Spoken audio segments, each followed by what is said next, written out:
In this video, we're going to look at very simple scripts in FileMaker. And scripts are basically in FileMaker when you want to do more than one action with a button, or later on you can use scripts with other things. But for now, we're going to stick to buttons. I've made a very quick menu, and in that menu there are 3 buttons. That was from my previous video. We already know that you just click on the button, draw button, style it how you want to. And I haven't actually assigned any actions to these buttons at the moment. So what I'm going to do is just double click on them. And when it says, what action do you want to take? I'm going to, of course, go for a single step. And in this case, I just want to go to a layout. And in this case, the layout is going to be names like this. You can put an animation. I normally don't, but for this video, let's put in an animation because it will look cool. And we just go through each one of these, put in our single steps. Each one of these is going to be a navigation and go to layout. So there's nothing really to learn here apart from a little bit of revision of how it works. Let's get that in there. And the last one, which will be borrowed. Now, I think that buttons are some of the most important things that you can make in a database, is they make your database usable by normal people rather than technical or nerdy people. And here we go, like that. Let's get that back into browse mode and let's see how that works. Well, the slide didn't really work.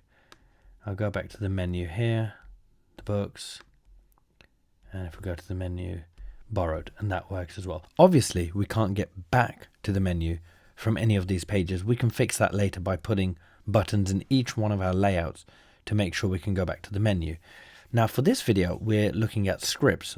And what that means is we want a button to do more than one step. Therefore, it has to be a script. So let's just very quickly go into layout mode. Let's click on that, and I'm going to Alt copy a button over there. At this moment, it's going to do exactly the same as that button over there because it's a copy. So I'll just double click that, and we're going to rename this as Add Person. Now that went a little bit too big, so let's fix that very quickly by just making that a bit smaller and making that button size back to where it was. So we want to, in this case, this button will add a new person to our names list.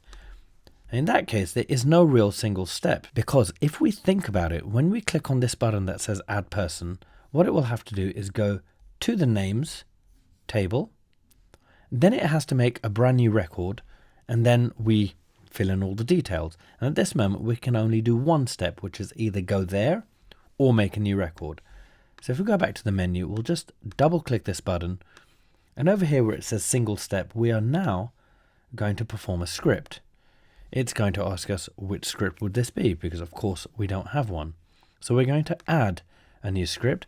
This script is going to be called go to names and add person. It's always useful to give your scripts a really easy to work out name.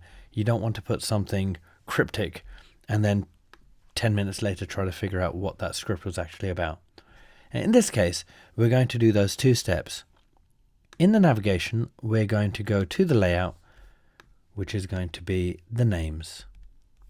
And then what we're going to do is make a brand new record, which is going to be in the records. And we're going to do a new record or request. In this case, it's going to be a new record. And when we press OK and OK, we go back to browse mode, and this add person will now take us into the names. And as you can see, I now have an 11th record here, and there it is. Now we can make this a little bit more friendly. So what we can do now is if I just delete that record, because it's an empty record, like this, we can go back to menu. We're going to go to edit layout, go over here. We can see that this script that it's performing is the one that we made. Let's click on this little button here and then double click that. And there's our script waiting for us.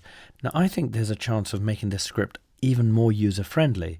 So in this case, we go to the layout called names, we make a brand new record, and I think it would be a nice touch if we also put the mouse in the field that we wanted to type in.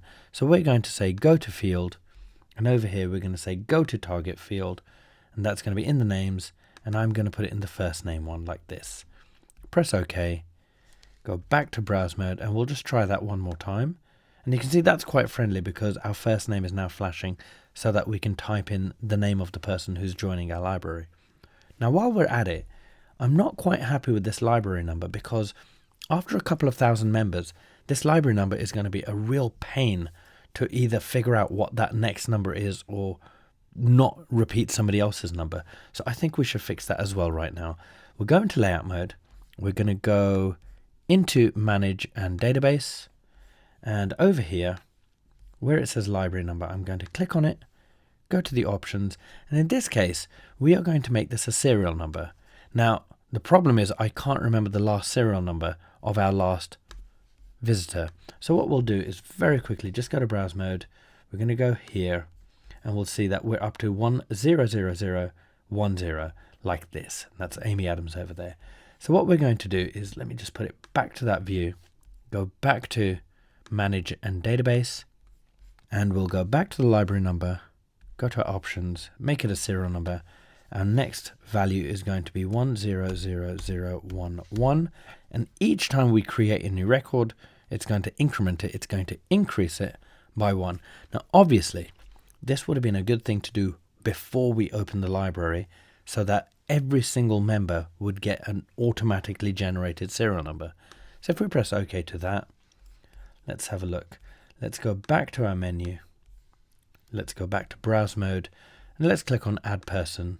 And you can see that works really well. The library number is worked out for us. The first name is waiting just there. We'll put that in as Chris Pratt. And there we go. Now scripts don't have to be simple, but they can also do hugely difficult jobs which otherwise would have taken you 20, 30, 50, 100 mouse clicks. And we're going to talk about those in a future video.